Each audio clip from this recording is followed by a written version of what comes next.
Tahukah Anda, sejarah Malaysia dimulai dengan kerajaan-kerajaan Melayu awal, seperti Kerajaan Kedah Tua yang diyakini bermula pada abad ke-5 dan pada abad ke-15. Para Meswala, seorang penguasa dari Sumatera, mendirikan Kerajaan Melaka. Ini menjadi pusat perdagangan yang penting dan memainkan peran penting dalam sejarah perdagangan maritim di kawasan ini. Lalu negara Portugis, Belanda, dan Britania Raya bersaing untuk menguasai Melaka pada abad ke-16. Akhirnya, Britania Raya menjadi penguasa utama pada akhir abad ke-18 setelah menduduki Melaka pada tahun 1824. Negara Malaysia menjadi bagian dari Kepulauan Straits yang diperintah oleh Britania Raya pada abad ke-19.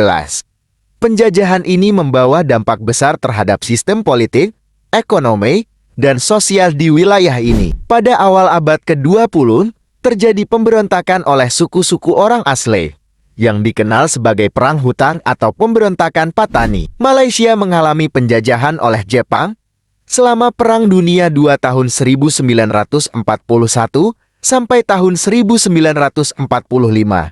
Setelah perang, Britania Raya kembali menguasai Malaysia hingga kemerdekaannya. Malaysia memperoleh kemerdekaan pada 31 Agustus tahun 1957 dari Britania Raya.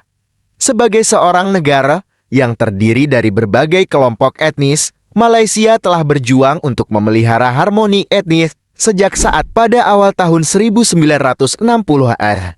Malaysia terlibat dalam konfrontasi dengan Indonesia, konflik regional yang melibatkan konflik ideologi dan perbatasan. Pada tahun 1991, mantan Perdana Menteri Malaysia, Mahathir Mohamad, memperkenalkan wawasan tahun 2020, sebuah rencana pembangunan jangka panjang untuk menjadikan Malaysia sebagai negara maju pada tahun 2020. Pada akhir tahun 1990-an, Malaysia menyaksikan gerakan reformasi politik yang dipimpin oleh Anwar Ibrahim yang menuntut reformasi politik dan institusional. Gerakan ini memainkan peran penting dalam mengubah pemandangan politik di Malaysia.